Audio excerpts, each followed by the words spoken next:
ladies and gentlemen of the rock and roll, punk, prog, hardcore, thrash, and heavy metal community. My name is Jason Evans, and this is the Great Metal Standoff, the podcast that pits music's greatest albums in track-by-track combat. Now, on this day, I speak to you still as the leader of the mosh pit Resurrection. I've been in the mood to meet up and have longer forms of conversations with my fellow mosh pit team over at our weekly radio show on Thursday nights. So today, we'll be meeting the members of both our 8 to 9 p.m. punk hour and my current co-host over at the metal hour. Their names are Salome and Imran, and we will be pitting another pair of the 90s punk pioneers at the helm of arguably shaping the direction of rock and roll in the 1990s. Green Day's Dookie versus Weezer's self-titled debut, better known as the Blue Album. Now, how are we going to do that, you might ask? Well, I have the answer right here for you with the Great Metal Standoff rulebook. Every album battle will be contested in track-by-track format by our podcast panel. Each individual panelist will select a winner of each pairing. The winning track will receive a point to that individual's tally score. Tracks on albums that go uncontested can receive a tally point if a panelist awards it a gold star. Once the battle is over, the album with the highest tally score will receive 1 grand point for that album. If a panelist's tally score results in a draw, both albums will receive half a grand point each. The album with the most grand points will be declared the winner. Alright, we're cutting straight to the chase here on the Great Metal Standoff, so let's head to the battlefield. This is the second time Green Day is appearing in the Great Metal Standoff arena or Coliseum, or whatever you want to describe it as. So let's not waste any time and go roll the audio. Alright, so on the most recent episode of the Great Metal Standoff, I had the opportunity to meet part of our new team here at Mosh Pit on Sin. Now we're about to meet the other half. We have one of the stars from Punkdemonium, 8 till 9 p.m. on Mosh Pit on Sin. We have Salome joining us in the Battle Arena Coliseum thing. Hello, hello.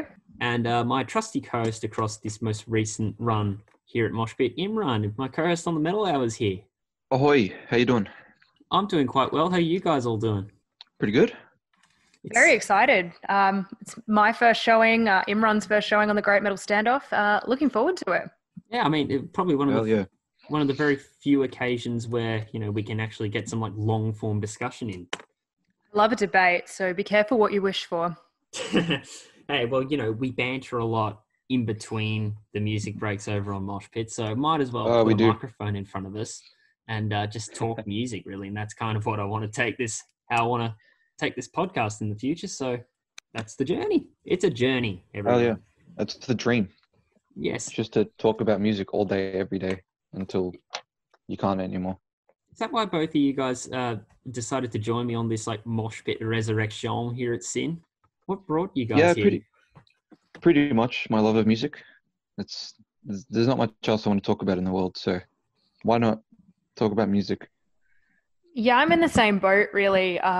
Obviously, I studied journalism, and the dream job would be to be a music journo. I'm in print at the moment. I'm writing about mines, which is very far off. I mean, there's a couple of songs that mention a few elements, lithium, for example, that I deal with on a daily basis. But apart from that, the music doesn't really get to come into it in my work life. So it's cool to kind of pursue that as something different in my personal life. Excellent. So there is one almighty battle here we're here to discuss today, and that is the third album by Green Day, Dookie, and the debut album by Weezer, both released in 1994. Good year.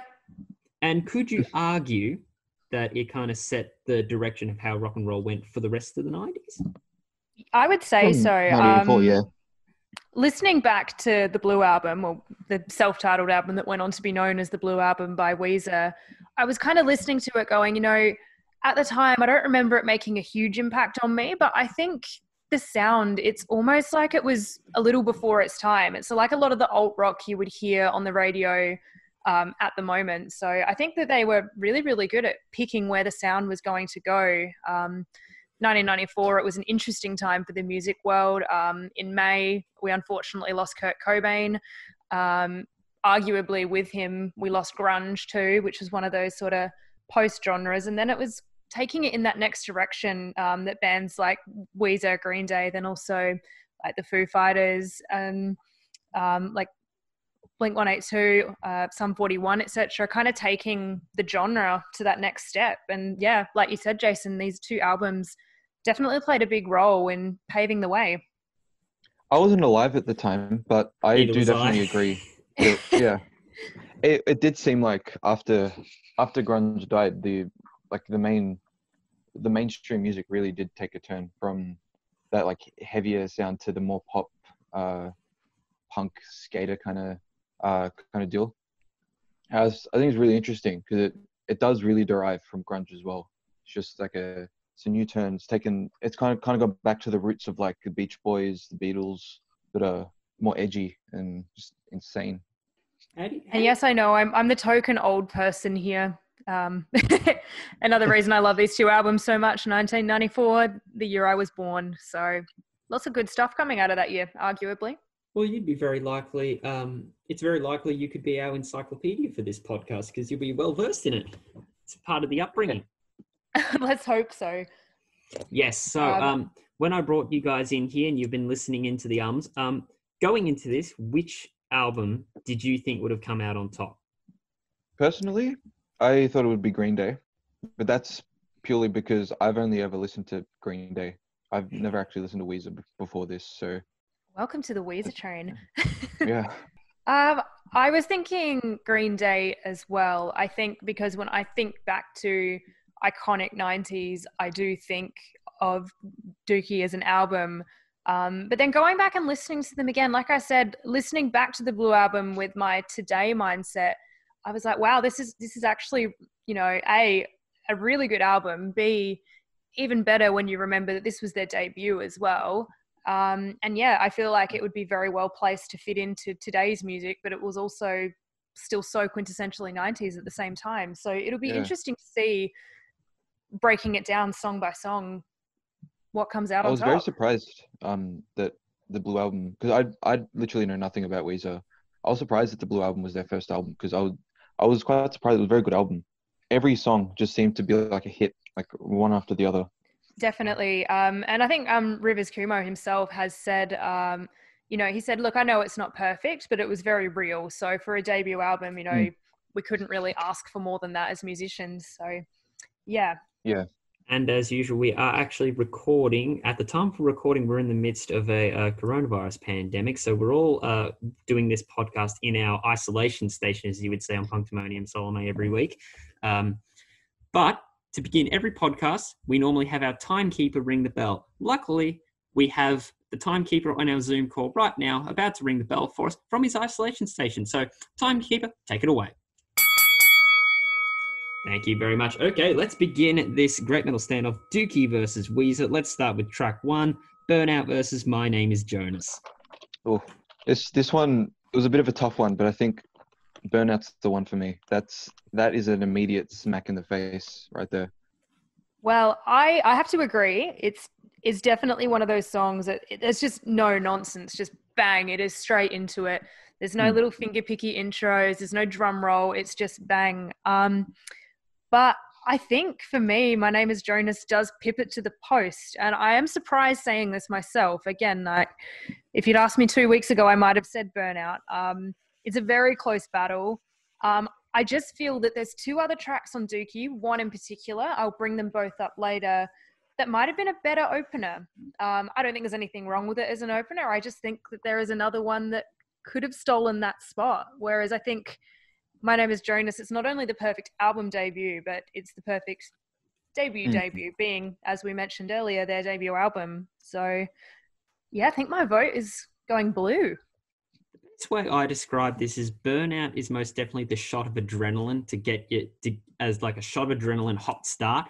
My Name is Jonas is very much like the grand opening of the album. I particularly like My Name is Jonas because I was it starts off in a bit of a weird time signature in 3/4, so it's got this weird swing feeling, and yeah, I was quite shocked at the it was also the change in the acoustic and the electric guitar. It's very Pixies. I really liked that. It was a very fun song. If you want a little bit of a fun Um, fact for that, the original guitarist for Weezer was Jason Cropper, and that is the intro, which is that acoustic part in My Name is Jonas, is the only writing credit he received, and was fired from the band shortly before the album was released. It is a very no. solid intro, and Oh yeah.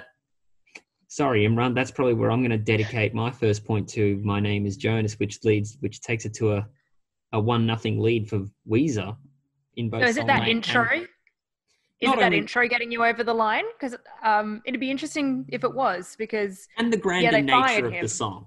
I would also say the grander nature of the song is what tips it for me. But Burnout for me wasn't my world's most favorite opening song I'd ever heard. It took a few listens for me to really grow on me, but at the same time, it's My Name is Jonas, in my opinion.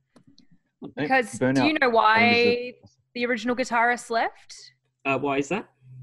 They thought that chemistry, it just didn't work. They were worried he was literally killing the chemistry. So it's quite funny that intro is what's held us in our argument, and that was why he ultimately was asked to leave the band. So there you go.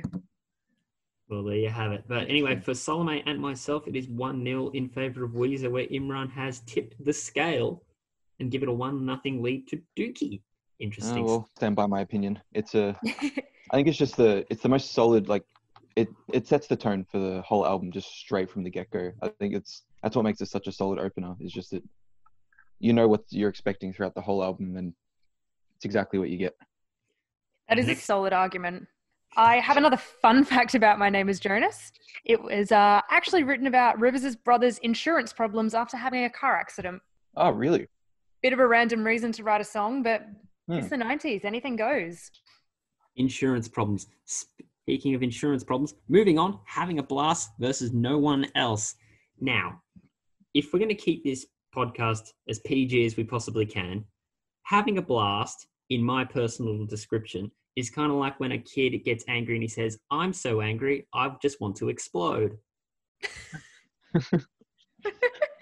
That's my PG kid-friendly version of describing that song. We'll talk about the real version later. Yeah. I'd rather you didn't. Yeah, in the interest of keeping it PG as well, I would just like to say that I think that this was the point where I was listening back and went, wow, the drums on Dookie really were effing unreal. It really kind of, Trey Cool was just that. He's Trey Cool. And it's just, it's got that gritty 94 Green Day sound that, as you said with track 1, that you just come to expect from that album. There's no secrets there. It's just all laid out. And that's what I really like about that track. Yeah, it's right from the get-go, that intro riff is just like explosive. It's beautiful. I love the bass in the song. It's very gallopy. I feel like it plays a more prominent role in the song. But also the drums in it, just like in the chorus especially, it's just so fun. Green Day are one of those bands that does really utilize their bass player. In some acts, it is easy for the bass player to fade into the background a little bit, but Green Day is certainly not the case, particularly on their earlier work, which is something that I do really like about them, because you can't go wrong with like a really distorted, grungy bass line. Now, over on the flip side, we have No One Else, which the only piece of technical, theoretical fun facts I could come up with was that No One Else is the only song on the Weezer album that is in standard tuning. Really? They were a fan of their obscure tuning, weren't they? Interesting. I didn't know that. The opinion I formed on No One Else was he just seems a little bit paranoid and possessive, doesn't he? You can't laugh at anyone else. Yeah. You can't wear your makeup. If I leave, So it kind of lost points from me for that. It was a bit like, nah, Rivers, I'll do my own thing. Thank you very much. I think I found a quote from Rivers' quote, and he was talking about that song is kind of like the quote. I'm putting quotes up here. Jealous, obsessive arsehole in me freaking out on my girlfriend. At least he owns up to it, I suppose. I read up. It was meant to be, I think, a satirical take on kind of that, but I guess like if it came from a real place for him, I guess it's exaggerated or whatever. But art is always exaggerated in some form. Yeah, exactly. Yeah, that track was I don't know. I think that was one of the weaker tracks for me on this album. Didn't I don't know, something about it didn't really hit as well as some of these other tracks. Yeah, I thought it was, for that reason, a little bit of a downer, whereas Having a Blast was a little bit more carefree. Personally, I've flip-flopped between both songs about where I'm going to designate my point to, but I think you are convincing me. Having a Blast has like that more explosive nature about it, both figuratively and literally, but we're going to keep it PG. So I think you two might have actually convinced me here. So does this mean all three of us are going to take Having a Blast here? You know it. I'm taking it. Yep. Having a blast. I had a blast listening to it. It's done. The point is there. Okay. It's a very even start, it seems, here on this battle. Track number 3. Chump versus The World Has Turned and Left Me Here. Can I just say to start that chump is a severely underrated insult, and I think it needs to make a comeback. Oh, that's the insult itself, right? Calling someone a chump. Oh, yeah, chump. Oh, I really like now that it. you say it, I actually might just insert that into my vocabulary from now on. Just as long as you don't... Any kids who skate by me now, I'm just going to yell at them, call them a chump. Just as long as you don't direct it at me Thursday nights, Imran. I was going to say, I can see that, creating a bit of danger. Yeah, We've heard lots of words pass between the two of you. Dunce being one that comes to mind, but now I think we'll be hearing a bit more of chump. Yes. Thank you, Salome. Just in case people are listening retrospectively, at the time of recording, Imran and I are trying to cultivate a feud between each other on Mosh Pit regarding our quiz segment that we do every week. So, what do you mean trying? I thought we actually hated each other. Oh, I'm telling you, I'm glad you're a fan of Tool because that's what it's like knowing you personally. I'm kidding, of course. I'm going to steer this back towards the albums, I think. Hey, that's a good idea. This is a side project. I might say some things. Hey, we'll leave the storylines for the main show, hey? All righty, chump. Yeah. If you're going to steer us back to the main subject that matter, my point, which The World Has Turned, I preferred that dynamic more than I did Chump, to be honest. It's probably my favorite song on the Blue album, actually, which is a bit cool. There's some big songs there, but I love that The World Has Turned and Left Me. It's a bit of a change in pace from track 1 and 2. Takes more of a move on an emotional turn, and I'm just frothing off that distorted bass. It's they weave it into quite a few of the songs, but in this song it's particularly prominent. Whereas Chump, I felt like it was a little bit the same as tracks 1 and 2. I understand why, if it ain't broke, why fix it? But yeah, I can't go past The World Has Turned and Left Me Here. I think it is my favorite song on this album. So. This one's a bit of an interesting one. This is a very hard pick for me. I think if I was to choose, I'd have to pick Chump because of the bass breakdown in the middle. I'm a bit of a sucker for a groovy bass line. And the guitars, how they come in and it just builds, and then the crazy manic playing at the ending just gets me. That breakdown was the only point in which I felt a little bit conflicted about my choice, because every time you hear it, you just go, ooh, but yeah, I stand by what I thought. That breakdown takes away the point, in my opinion, because I think they did better ones later in the album. Fair. Whereas on the Weezer side, The World Has Turned, I just enjoyed, the mix of dynamic between acoustic and electric guitar and the overall groove, the delivery of the title in the chorus. So that's my reasoning there. The World Has Turned and Left Me is a very interesting song. I really liked it. I really liked the solo in it as well. It was one of my favorite solos in the album, actually. Okay. So just maybe let's put this as Act 1 of the Great Metal Standoff done. The scores are as follows. For myself, it is 2-1 in favour of Weezer, and same deal with Solomon. Imran, it's 3-0 in favour of Green Day. We haven't converted you yet as a Weezer fan. I have confidence. There's some good songs coming up. Yeah, there are. You're right. I know. Dookie's a really good album there. This one's going to, I believe, conflict a lot of us here, especially Salome here. Longview versus Buddy Holly. How did you know? Because isn't Buddy Holly one of, if not the most famous Weezer song? Yes. And fun fact, it nearly didn't make the album. So imagine what would have been if it didn't. Yeah. And the reasoning behind that was? He was worried it was too cheesy. I say it is a little bit cheesy, okay. The cheese is there. But cheese is good. Like Parmesan, Camembert, Gorgonzola, cheese is good. Like nothing wrong with a little bit of cheese in moderation.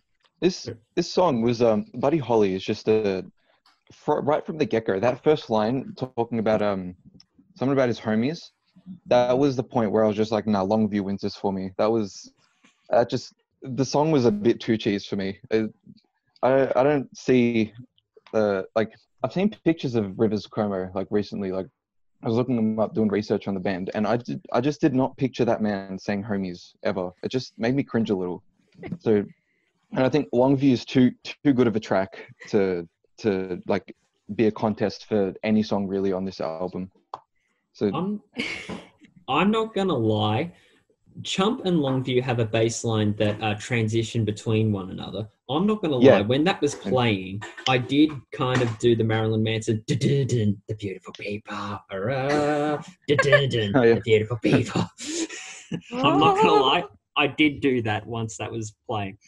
But, I didn't even think of that. Damn. But it's a very interesting. Longview is a song where I can imagine if I had a house to myself and I'm living alone or whatever, and I'm doing the dishes or something, and I put the Bluetooth on.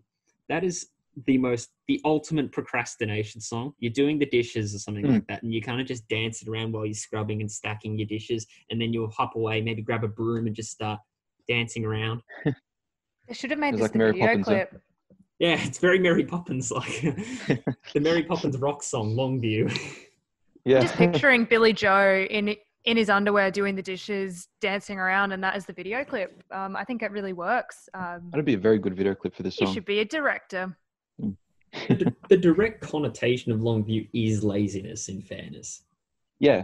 I think even the songs instrumentally, it really sets the atmosphere of laziness as well, because it's got this like kind of simple walking bass line, the light drums and stuff, and it's just him singing. And then once all the instruments come in, it just like hits the vibe of that teen angsty kind of like that angst feel, where it just, I don't know. I think this is my favorite song on the album, honestly, just because I feel like it's the most atmospheric in terms of teen angst and punk. Interesting. Does that mean that we're seeing a 4-0 difference in your scoring run? It does. It really does. I wasn't a massive fan of Buddy Holly. Damn. So, yeah, a bit controversial, but in your opinion, Salome, how does Buddy Holly compare? Well, I originally had my vote for Longview, but then I stepped back and went, well, hang on, which one do I remember more when I think back to that time? And then I went, oh, I think I'm picking Buddy Holly. I really didn't think I was coming in here to make that argument, but then I thought, yeah, like when I remember back to the two albums, when I think Dookie, Longview is not the first one that springs to mind, whereas when I think Blue Album, I think Buddy Holly. So it's very close. I've got like little stars next to both of them in my notebook with a big fat question mark in the middle. But I think I'm going with the cheese. It's a margarita pizza of a song. It was Jason. Yes, it was tough. I think I am siding with Longview a bit more than I am Buddy Holly. However, that chorus will be in my head the moment we leave and we stop recording. I bet you. That is it. I will admit that is a very catchy chorus. I like the chorus. Yeah, I bet stuck in my head for a bit. Once we stop recording, I bet you I'm going to be going, oh, we, oh, da, da, da, da, da, da, da. But that was a good battle, though. Like, that's two really strong songs. I think it was probably the hardest one for this album. Really? Yeah. I reckon there's a much tougher battle coming up, and I can't wait. Just personally, because you are the most well-versed between these two albums, I seriously can't wait for another battle that's coming up. I know the one you're thinking of. Yes. I think I do too. There's more to come yet. But there is more to come. Welcome to Paradise versus Undone, the Sweater Song. This is an easy one for me, honestly. This is Welcome to Paradise. Sweater Song. I liked Sweater Song. It was a very solid song because I liked the there's some interesting chords at the start, or the arpeggios on the guitar. But it was so unsettling. It felt like it didn't fit in the album. There was, I don't know, like the dialogue and stuff in the in between the verses and the chorus. I don't know why, it really unsettled me. Felt like kind of scary. There could be Especially a reason with those. that Yeah, you feel like well- it didn't that you feel like it didn't fit because it was the first song Rivers ever wrote for Weezer, and it was written back in 1991. So yeah, it might have just been a complete change in sound in the 3 years between writing it and putting it on the album. I guess that makes sense. Yeah, I didn't know that. Would you like a fun fact on the Sweater song? I would. Always. This is a bit more of a paraphrased note that I took here, but Rivers Cuomo was trying to write a Velvet Underground song regarding the Sweater song. However, years later, he believes that the song is a complete rip-off of Welcome Home Sanitarium by Metallica. I think he said Really? almost complete rip-off, didn't he? Yeah, Not- almost. I'm Yeah. sure. But I think did I not might have catch that. paraphrased the quote a bit too finely, but yes. Yeah, which Oh, I is didn't it's catch that. interesting that he went. Was He that was in going the- for Velvet Underground and ended up with Metallica. Yeah. Was that in the riff? I think you can hear kind of like a dun dun dun dun dun dun, dun. Not obviously verbatim to Sanitarium, but similar sound. Okay. Yeah.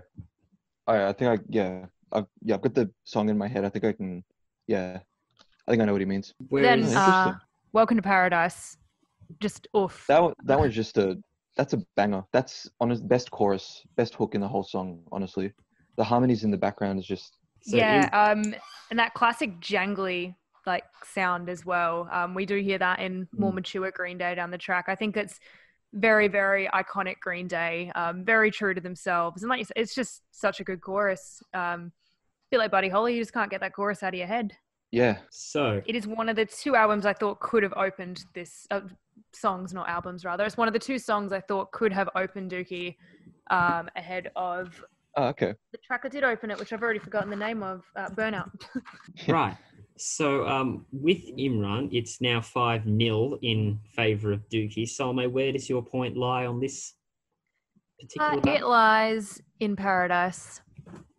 Lying in Paradise. That takes your overall score to 2-3 in favour of the Blue album.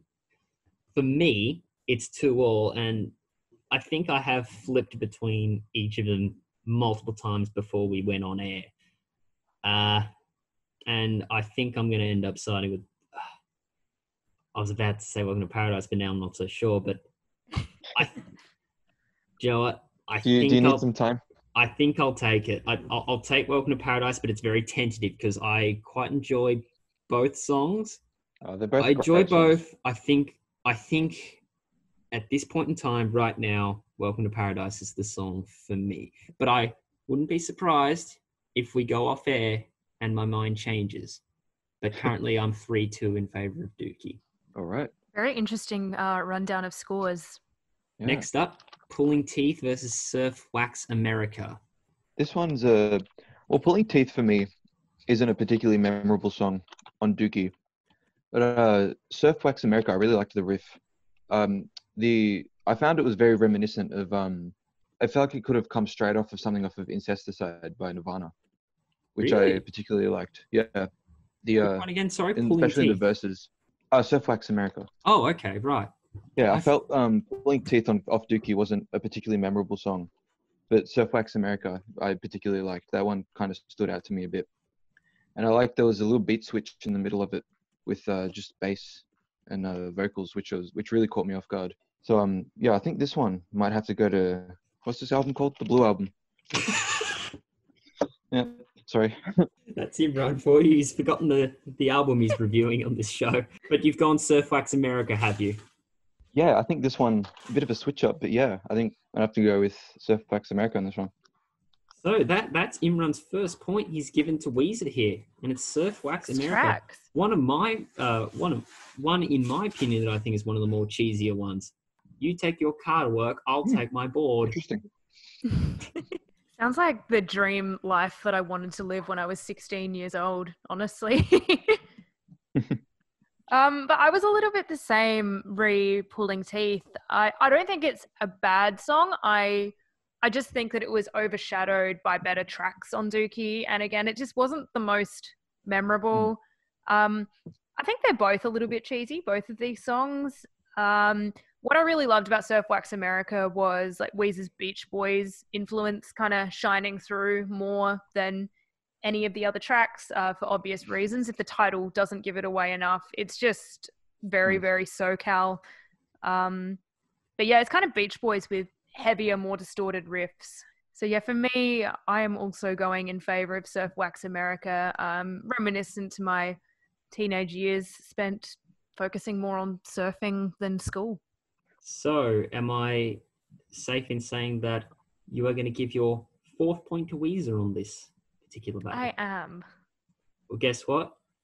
So am I, entirely because of you take your car to work, I'll take my board, and that cheesy nature. And it's because I can remember that, which I can't remember too much about Pulling Teeth other than it being a very smitten sounding song. Sometimes you need cheese to make it memorable. Yep. That's how we roll here on the Great Metal Standoff. In the meantime, at the time of recording, over at our Mosh Pit on Sin Facebook page, we did have a poll go up and give you the opportunity to vote and see which you think would turn out on top in a Great Metal Standoff battle. What would be the better album according to you? Let's check out the results of that poll right now as we transform into the future and see those results. Thank you very much, me from the past. And yes, this is legitimately me from the future, here to report the results of our poll that we put up last week on the Mosh Pit Facebook account, which is at facebook.com/moshpitonsin, which asked you, our audience, which album you believed was the superior one if they ever went head-to-head in track-by-track combat. A big thank you to the 68 of you who did vote in our poll last week. We have the results right here, and interestingly enough, the general consensus amongst all of you was that 62% of you casted your vote to Dookie, with Weezer only obtaining 38% of the vote. A big thanks once again to all 68 of you who took part in this poll. It was very interesting seeing where all of your allegiances lay. But now, with a very highly anticipated and contentious battles coming up, let's waste no time in going back into the past and hearing the second half of this exciting battle.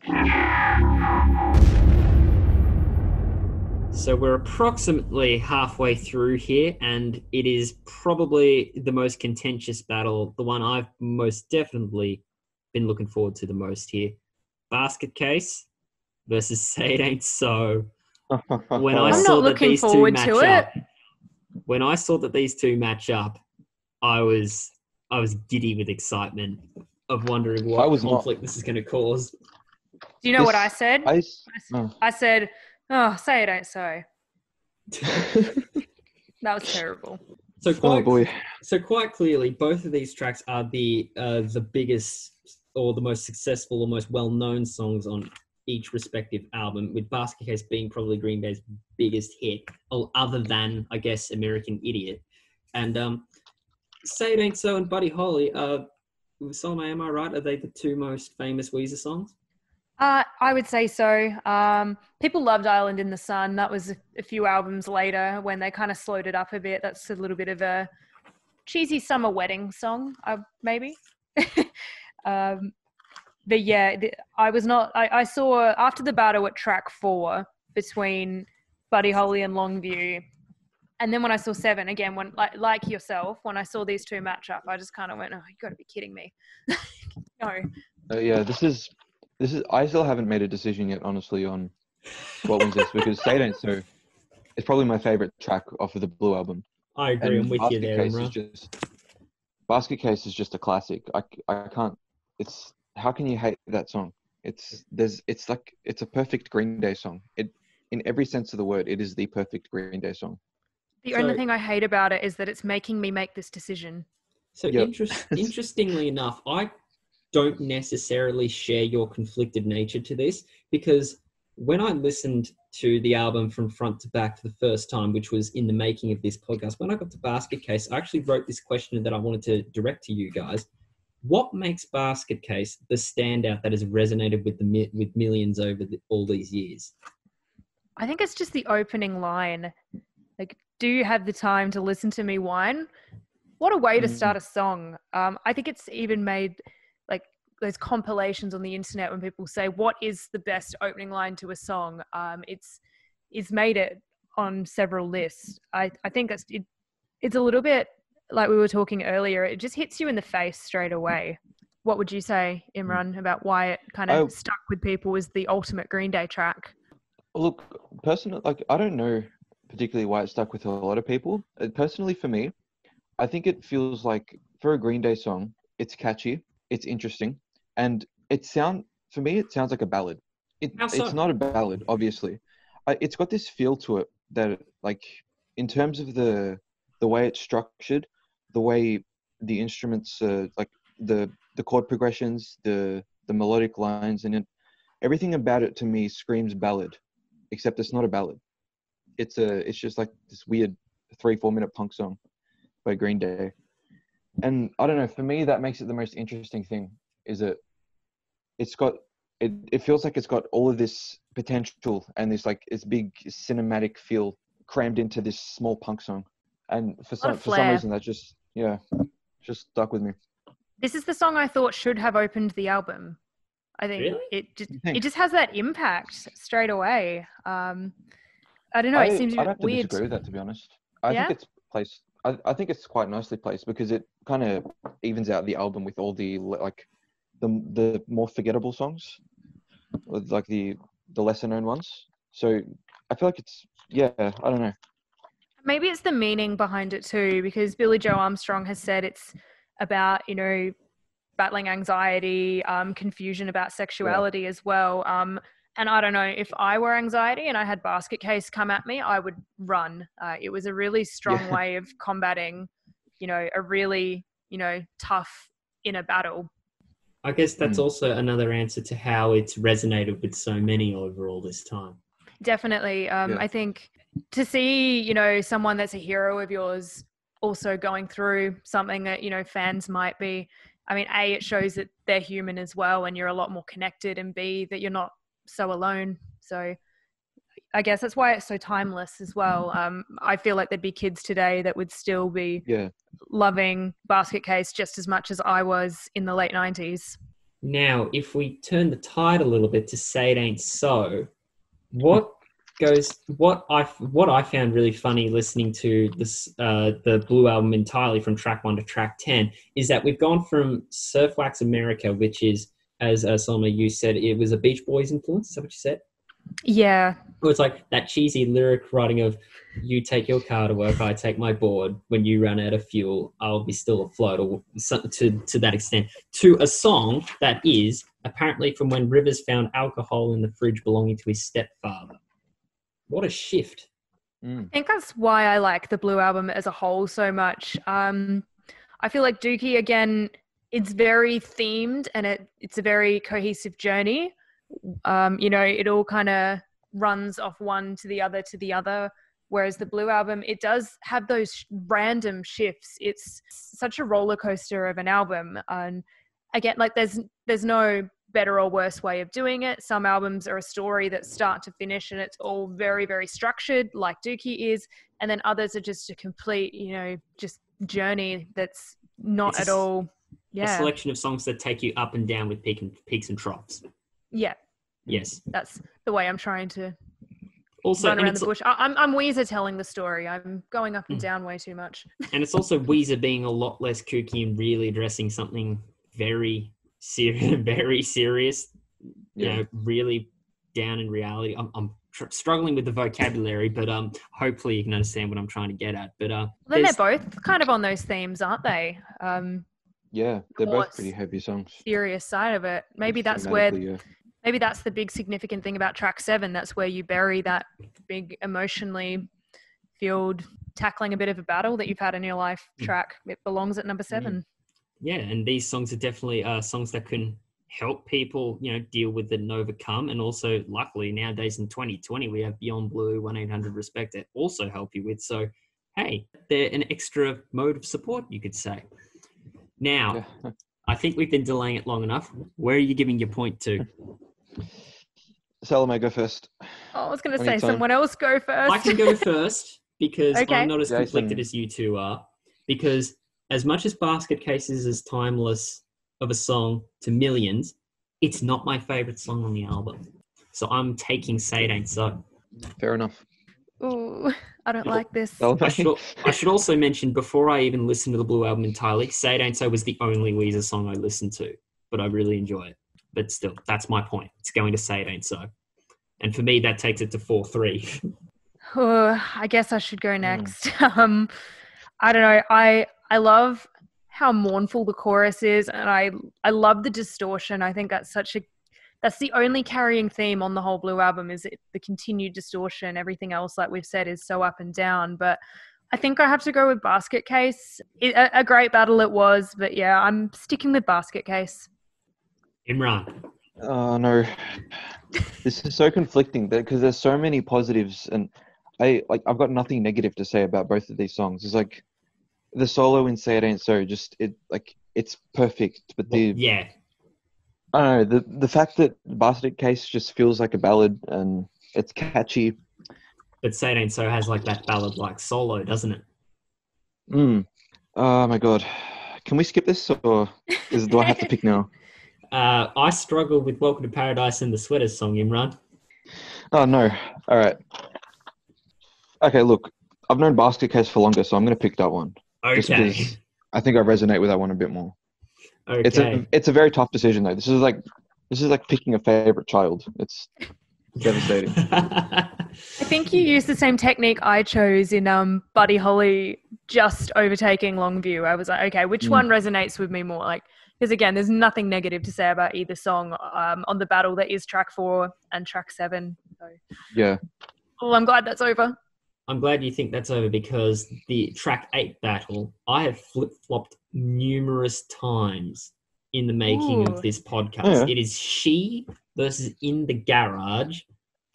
When on first listen, I went In the Garage, and then immediately following, I've started listening to She a little bit more. Then I gave the point to She. Now I'm undecided again. What's got you flipping so much? I want to hear about your struggle because I think this time around I'm finally a little bit more decided. I'd like to hear what's going on in there. I enjoyed the playfulness of In the Garage and the innocent nature of being in the garage, just doing your own thing where you have no care in the world, no responsibilities, and it's had that playful nature. That song's about a party that they had. I'm pretty sure. When I researched it, it's right before they went to New York, about a day before. Is that so? They the played LA a show, Rager. and then they held an LA Rager. That's the one. It was literally the night after- before recording. Yep, the night before, and then apparently they only got like 40 minutes of sleep or 45 minutes of sleep or something, and they got woken up the next day, flew to New York to start. They went to Electric Ladyland to record this first album, which is insane as well. I can only dream of doing that. But this is based off of. There's lyrics in it that like reference Kiss posters and stuff, which is like an actual thing that they had because the garage was surrounded by posters.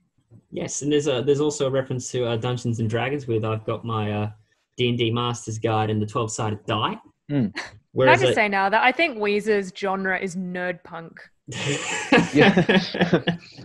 I don't even know if that is a genre, but I'm saying it now. They look the part, so they're very nerdy. And yeah, I'm a bit of a nerd at heart, so maybe that's why they appeal to me so much. You've got skate punk, post punk, nerd punk. I still don't quite understand post-punk. But anyway, that's not the point. The point is we another also have discussion. She to discuss. Yes. I think She for me, I think would probably take the point for this one. Purely for 2 reasons. One, for the bass intro. I really particularly like that. And number 2, there's about 3/4 of the way into the song, there's this really long shriek that Billy Joel Armstrong just lets out. And that just, I don't know, it makes me laugh every time. I love it. Could we get a rendition from you, Imran? My dad's in the other room and he's going to yell at me if I speak any louder than this. So That will make it even better. Come on. No. Isn't punk about pissing people off? Not my dad though. I won't cause any familial disputes with that then. And I would love to hear the shriek sometime another One day. Where are you giving your point to, Salome? I do want to pay credit to Mike's bass work on She as well, because I've already taken the time to recognize the drumming on Dookie, but I think this was the point where I went far out. It really does a good job of the bass as well. I think purely, like you said, the playfulness and also the versatility. You've got that intro of In the Garage. It's almost folky. And again, they've managed just to sneak another genre in there. So I think I'm giving the points on versatility to In the Garage. Okay. I did enjoy that harmonica at the start. A bit of a sucker for harmonica. Yeah. There's a harmonica in My Name is Jonas there, isn't as well? So There is. Yes, I did know. I wrote that down. That was like one of the first things I wrote down here.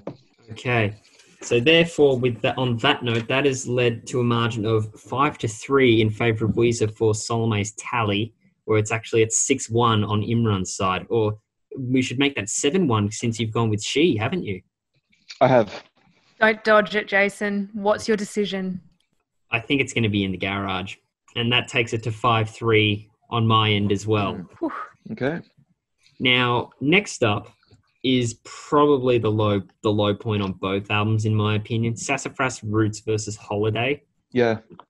Yeah, I wrote the fade point. It just kind of starts to just fizzle a little bit. This is the trough, isn't it?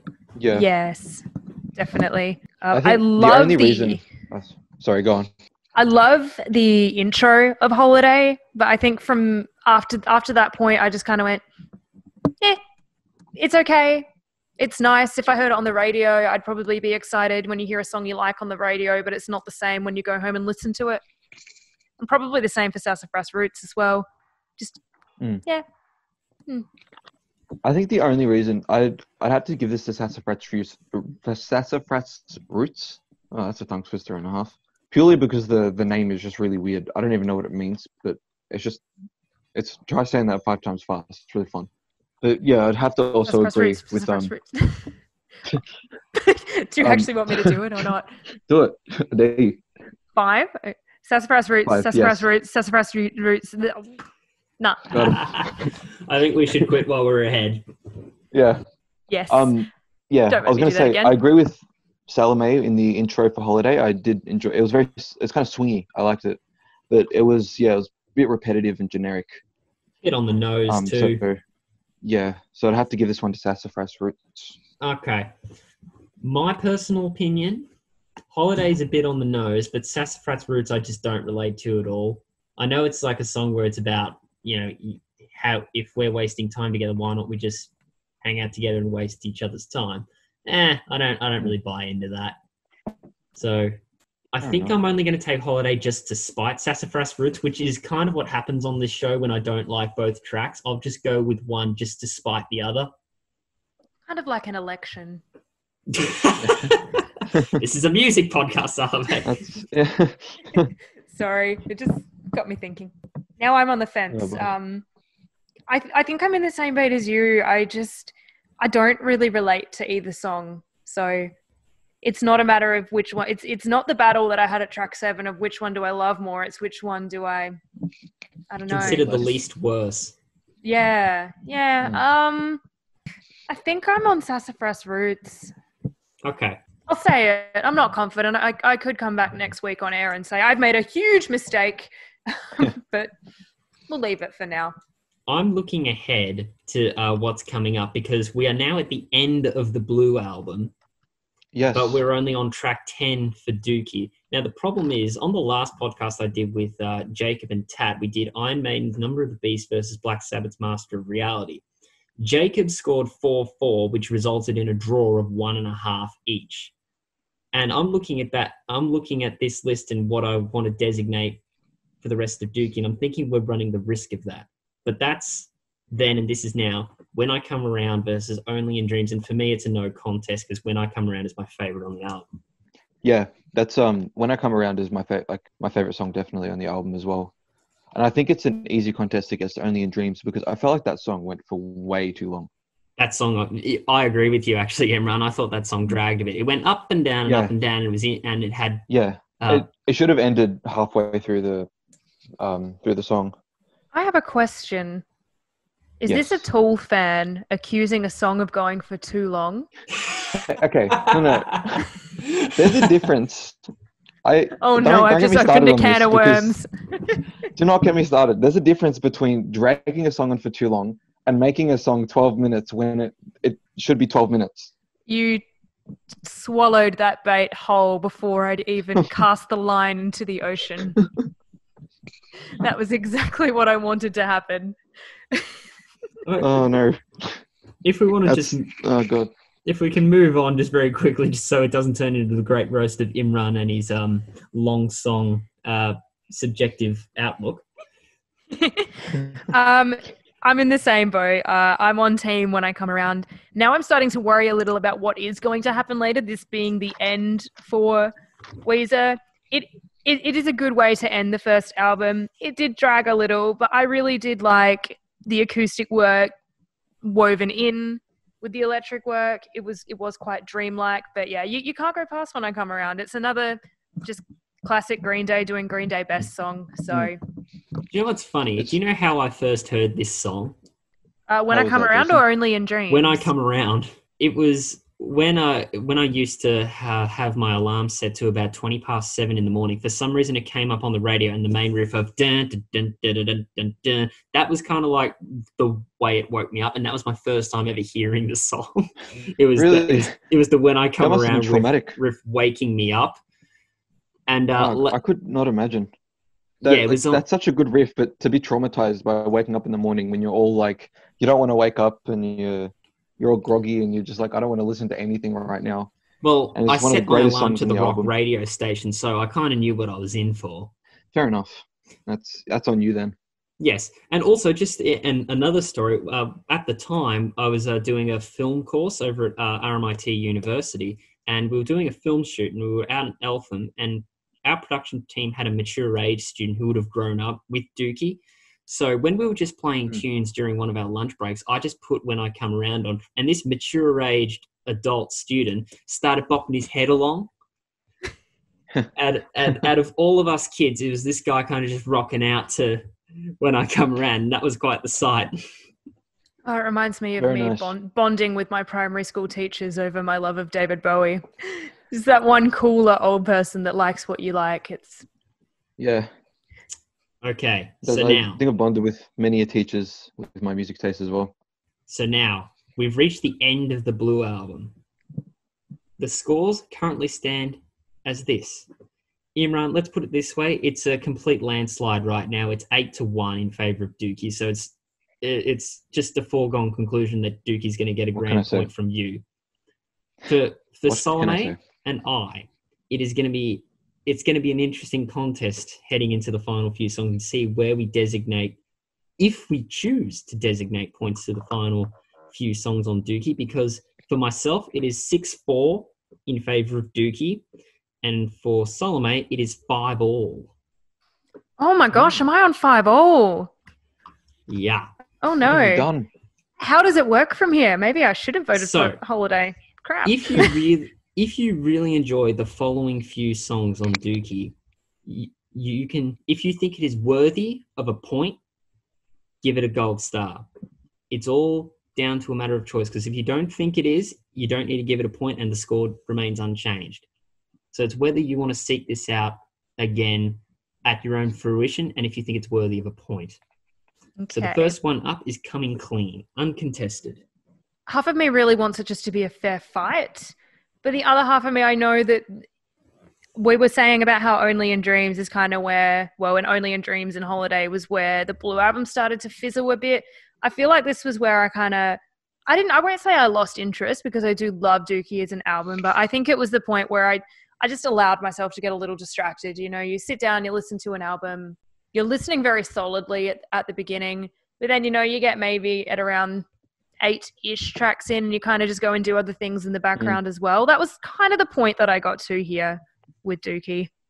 I mean, this is the first of 3 tracks in a row that go for under 2 minutes, so I don't blame you.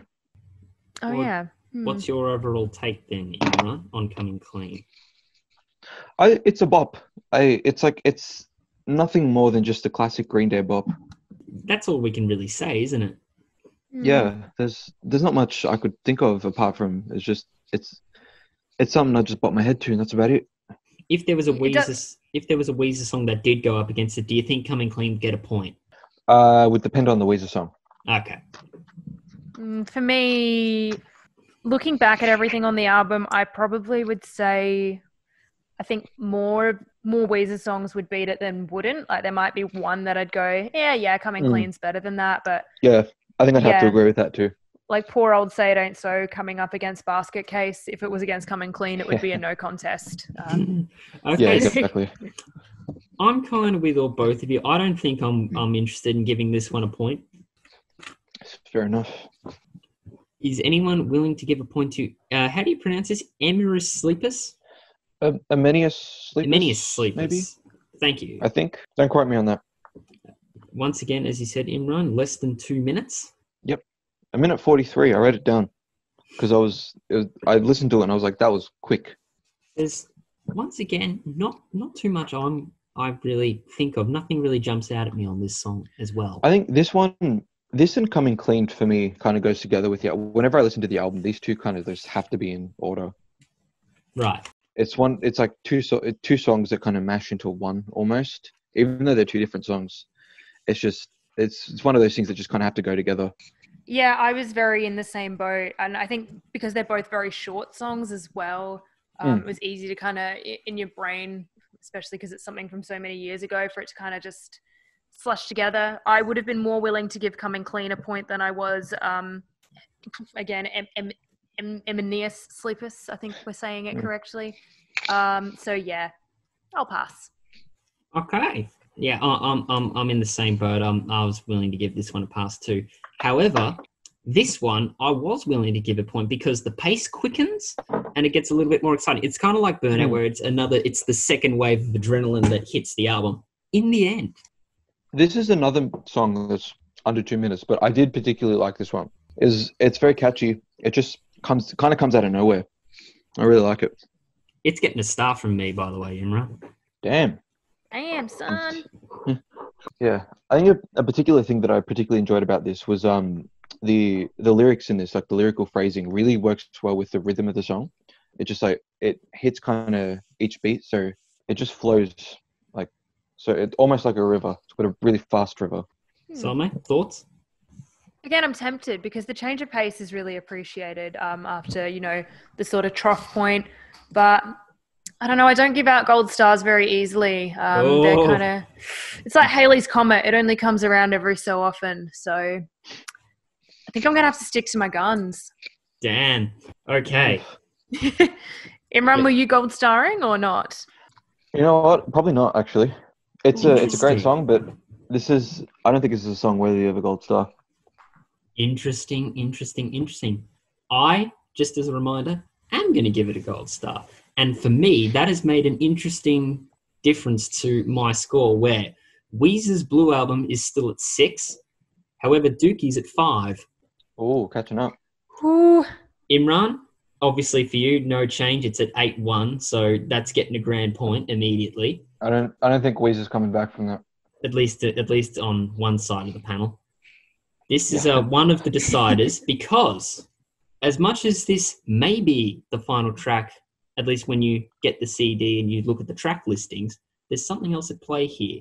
But let's get to that in due time. Let's talk about FOD. This is another song that I think is going to be making a big change to the final result here, but let's hear your opinions. Quick question. Do you know what FOD means? I didn't know at the time, no. What does it stand for? I can't say it on air. I was making a joke. That's... Don't worry. Yeah, no, it just means I actually didn't know. Often but... die. Oh, right. Yeah. I was like, I can guess now, like after you've said it, but yeah, I actually didn't know. FOD so again, is maybe... a punk rock acronym.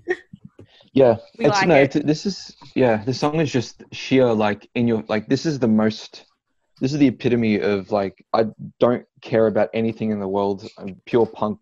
Like, I'm going to spit my gum on the streets kind of deal and put my feet up on the table. How punk rock of you, Imran? Yeah, that's about as far as I go. Salome. See, I didn't even know what it stood for, so I'm a bit confused as how much of an impression it had on me. At least musically, what do you think? Oh, very much the same boat as Imran. It's just, here I am, I don't give a stuff, let's go, basically. It's, yeah. It's definitely the heaviest song. Like, Imran, you might need to confirm this on my behalf, but I would say it's the heaviest tonally. I wrote that down actually, is that it's like, I felt like it was once that acoustic guitar leaves and that those instruments hit, it hits. There's like, I didn't feel power like that throughout the whole album until that point. And I think it's really good that I think they placed it perfectly that right at the end, if you manage to stay until the end, that's when it hits, and it's just perfectly placed in the album, and that's just what you want. I think I'm going to give this one a gold star. You are? I'm so glad you said that, because what is Solomon going to say? Oh, I'm really conflicted because I did like that it was so different from everything we've heard before. But again, like it took me a long time to kind of stir it in my brain and remember it when I was listening back. So once again, I think I'm sticking to my guns. Damn. Interesting. Maybe I have an underlying bias. I don't know. I'm struggling. Now, this is where things get very interesting, because my score currently is 6.5, and I want to give FOD a star. Ooh. Oh no. So that technically means we're in a compromising situation once again on the Great Metal Standoff, when we're risking a result I really try and avoid on this show. But however, when FOD comes to a close, there's still a piece of music there. There's a hidden track. Who wants to comment on All By Myself? I love a hidden track. It's just an acoustic track. It's folky. It feels like just a classic piss take song. I don't think I want to mention what I think it's about. I've never actually researched it, but I think it's about something. I'm not going to mention it, but it's just this like fun, like it feels like a demo. It's a nice track. I like the guitar in it, but it's a bonus track for a reason. The guitar work, it sounds like almost Spanish. It kind of reminds me of the Spanish guitar music my grandmother plays in her apartment. It's a nice little track. I can see why it's there, but I can also see, like you said, why it is a hidden track. So if I haven't been awarding gold stars for FOD, I don't think I'll be doing it now. But yeah. Jason, any other gold stars you want to give up? No, I'm not giving it to All By Myself. Hidden track, that's great, but didn't really do much for me. And that brings us to the end of Dookie versus Weezer. The competitors now may leave the Coliseum, and let's see what our grand totals are. Let's see where our grand points are going to lie. Now, let's start with the obvious. Imran, 8-1. Dookie gets a grand point there. It's got a place in my heart. That's Dookie's for me. For myself, because I gave that gold star to FOD, it's now 6-all, and it's a draw. So therefore, technically, as a result of a draw, both albums get a half point each. Oh man. Oh so dear. 6-5, 6-5. Salome. I also had a tie, didn't I? Your final score is 5-all. So it's another half point each. Does that mean it's 2.5 against 2? Technically, it's Dookie wins 2-1 if you add all the half points together. Oh, I did well maths. Played. Huh. I just don't know why we're always even Stevens when I hang out with the two of you. Okay. That is a reference to when we do our rock and trivia. Salome is the quiz master. Imran and I always seem to result in a draw. And here I am, the drawiest draw of all. No gold stars, no anything to come into it. I've just left it completely even between these two. But unlike our Iron Maiden and Black Sabbath battle, the half-point draw has accumulated into an overall result, and Dookie has defeated Weezer's Blue Album 2-1. Hell yeah. Congratulations. Well done, Dookie. I think the strength in numbers pulled it through in the end, especially with those uncontested tracks in the back half. Yeah, so if you're going into battle, sometimes quantity, it does pay off. strength in numbers. Well, that's the battle portion done. We'll wrap things up on the Great Metal Standoff. Crew, thanks very much for joining us here. Thank you for inviting Thank you. me. It's been enjoyable reviewing two great albums from a great year. Well, now that the conversation is over, I might just take a quick moment to correct a little tongue-tied brain fade that I made during the conversation. After track 10 in the conversation, I did accidentally say that my personal tally score was 6-4 in favour of Dookie. That was a mistake. It was actually Weezer's Blue album that had the 6-4 lead after track 10. And so just in case you got a little bit confused as to why I said that 6-4 in favour of Dookie to end up being a draw, that was the reason why. Got a bit tongue-tied. My apologies there. It was 6-4 in favour of Weezer, and therefore, hopefully that makes that draw a little bit more sensical. But with that being said, a big thank you goes out to the members of our Mosh Pit team, Salome and Imran, for helping out in deciding between these two pioneering albums. And as you heard, according to us here at Mosh Pit, Green Day's Dookie stands tall over Weezer's Blue album. And funny enough, this was the second occasion Green Day has been in the Great Metal Standoff Coliseum or Arena or whatever you want to call it. On an earlier podcast, American Idiot went up against the Black Parade. Would you like to know who won that battle? Be sure to check out our previous podcasts over at omni.fm, and the link would be there at our Facebook page, facebook.com/Metal Standoff Pod. If you had voted over at our poll, were you surprised by this result? And also, what other battles should we do in future podcasts? Let's keep that conversation going by sending your suggestions to facebook.com/Metal Standoff Pod. Well, that about does it for this edition of the Great Metal Standoff. If you want to hear more of Salome and Imran's love for punk rock and heavy metal fly, or you really want to see how competitive Imran and I can really get on live radio, check out our Mosh Pit on Sin program every week from 8 till 10 on Thursday nights on Sin 90.7 FM, digital radio, or from your preferred device at syn.org.au. That's all from me. Thanks for listening. Metal up your ass.